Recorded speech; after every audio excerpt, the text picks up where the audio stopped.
Oi, gente! Voltei! Agora, nosso momento, produção textual. Isso! Colocando a mão na massa, botando essa cachola para funcionar, porque hoje a gente precisa criar uma história. Isso mesmo. Uma história. A segunda folha, ó, essa folha aqui, que já está aí com vocês. Essa folha tá assim, número 1. Crie a seguir uma história coerente com essas palavras. Então, você vai criar e inventar uma história bem legal, bem bonita, usando a sua criatividade.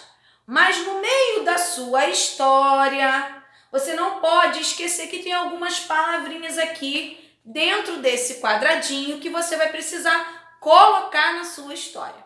Então tem floresta, perdido, lago, cabana, patos, árvore, montanha, caçador, bruxa e linda.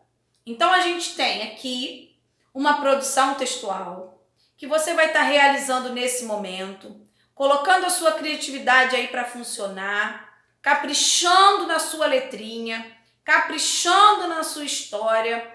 Como sempre tia Sheilinha fala, toda história precisa ter início, meio e fim. Então a gente precisa começar uma história com o início, depois ao meio dar uma continuidade e por último finalizar essa história. Então não precisa ser nada muito grandão, mas a gente precisa ter noção de que a história precisa ter início, meio e fim, ligados com a nossa pontuação, né? Ligados, letrinha maiúscula quando a gente começar com as nossas frases, nome de pessoa, nome de lugar, letra maiúscula também, substantivo próprio. Isso tudo a gente precisa lembrar, tá bom? Isso tudo precisa ficar bem guardadinho na nossa memória para a gente não esquecer. E aí é o momento agora de você colocar a mão na massa para realizar a sua produção. Não deixa de fazer. Por favor, é importante demais essa criação aqui, ó. Essa criação, esse momento de você criar o seu texto, de você produzir o seu texto, produzir a sua história.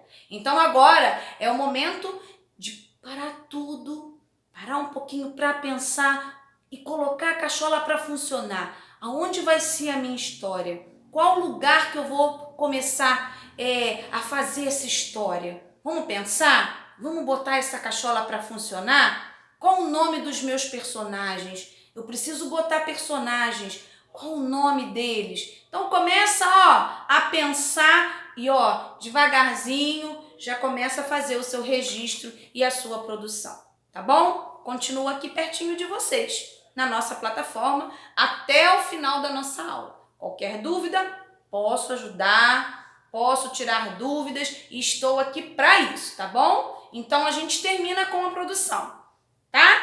Hoje a gente termina a nossa aula de quinta-feira com a produção textual. Amanhã a gente tá de volta com mais atividades e com mais coisas legais e interessantes aqui juntinho na nossa plataforma. Um beijo, fiquem com Deus, ok? Caprichando aí, hein? Caprichando. Tchau!